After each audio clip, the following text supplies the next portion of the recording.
এটা ଆମେ ଜାଣିବା ଦରକାର। ଆମେ ଗୋଟେ ପିଲା ଜନ୍ମ କରିଦଉଛେ, ଗୋଟେ ପିଲା ଜନ୍ମ ହେଲେ ପୁଅଟେ ହେଲା କି ଝିଅଟେ ହେଲା ତ ଦିହରେ ପାଠ ପଢେଇଦେବା ଖୋଇଦେବା ପିଇଦେବା ଏ ଗୋଟେ ମଣିଷ ହେଇଛି ନା। ଏଇଟା ଆମର ସେଇ ଭାବନା କାହିଁ ଆମେ ବର୍ବାଦ ହଉଛେ ମଣିଷ ଜାତୀୟ ସମାଜରେ। ପିଲା ଗୋଟେ ମଣିଷ ଉପଯୁକ୍ତ ସଂସ୍କାର ଦେଇ ବଢେଇକି ତାକୁ ଜଗତରେ ଗୋଟେ ମଣିଷ କରିବା ଗୋଟେ ବିରାଟ ବଡ ସାଧନା। ଆଉ ସେଇଭଳି ଯୋଉ ମାତା ପିତା କରିଥାନ୍ତି ସେମାନେ ବି ଜଗତରେ ପୂଜ୍ୟ। ସେଭଳି ମାତା ପିତା ହେବା ପାଇଁ କେତେ ଜଣ ଆମେ ଚାହୁଁଛେ?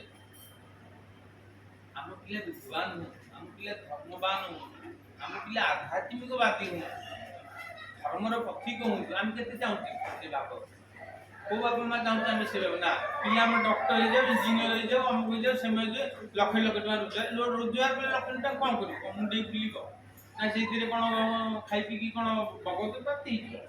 କଣ ହେଇଯିବ? ଜାଗା ଦିଟା ଚାରିଟା ପାଞ୍ଚଟା କିଣି କରିବ, ତାର ଖାଇବା ପିନ୍ଧିବା ନାଇବା ଟିକେ ସୁରୁ କରେଇବ, ସେଥିରେ କଣ ତାର ସବୁ ପୂରଣ ହେଇଯିବ? ନା କି ଭୋକରେ ଦୁନିଆ ରହୁଛି କି? ରାଜା ରଙ୍କ ଫକୀର ଏ ତିନି ଜଣ କି ଭୋକ ରହୁଛି? ରାଜା ବି ଖାଉଛି, ରଙ୍କ ବି ଖାଉଛି, ଫକୀର ବି ଖାଉଛି, କି ଭୋକ ରହୁଛି? ସମସ୍ତେ ପିନ୍ଧୁଛନ୍ତି, ତାରେ କଣ ଅଛି? କିନ୍ତୁ କର୍ମ ଯଦି ଠିକ ନ ରହିଲା ତାହେଲେ କିଛି ଲାଭ ନାହିଁ। କିନ୍ତୁ ସେଇ କର୍ମଟି ଧର୍ମ ହିଁ ଶିଖାଏ।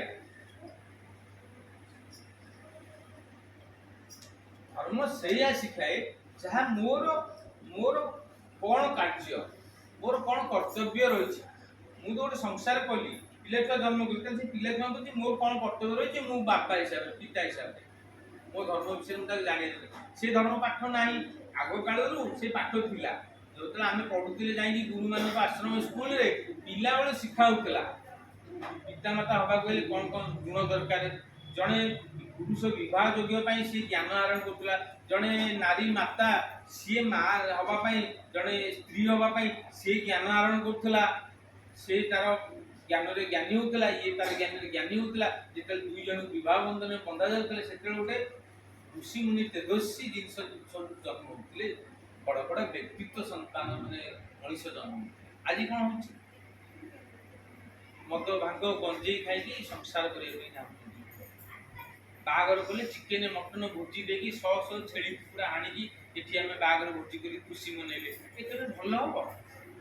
ଆମେ ଗୋଟିଏ ଆମ ପିଲାର ଖଣ୍ଡିଆ ହେଲେ ଆମେ ପାଗଳ ହେଇଯାଉଛେ, ଶହ ଶହ ଛେଳି କୁକୁଡ଼ା ବଳି ଦେଇକି ଆମେ ଏଠି ବାହାଘର ମନେଇକି ସେ ବାହାଘର ଟିକେ ଶୁଭ ହବ? ସେଇ ସବୁ ଅଭିଶାପ ଜଗତରେ ଆଜି ପଡୁଛି। ନା ମୁଁ ଏତେ ମୁଁ ଭୋଜି ଦେଇଛି, ମୋର ଜନ୍ମ ଅଛି, ମୁଁ ସମକ କରିକି ଏତେ ଟଙ୍କା ଖର୍ଚ୍ଚ କରିଦେଲେ କଣ ହେଲା? ଆଜି କାହିଁକି ସବୁ ବଡ ବଡ ଲୋକ ଯୋଉଭଳି କହୁଛନ୍ତି ସେମାନଙ୍କ କାହିଁକି ଖାଲି ଘରେ ଘରେ କଳୁଷିତ ହଉଛି କାହିଁକି? ଏଇ ସବୁ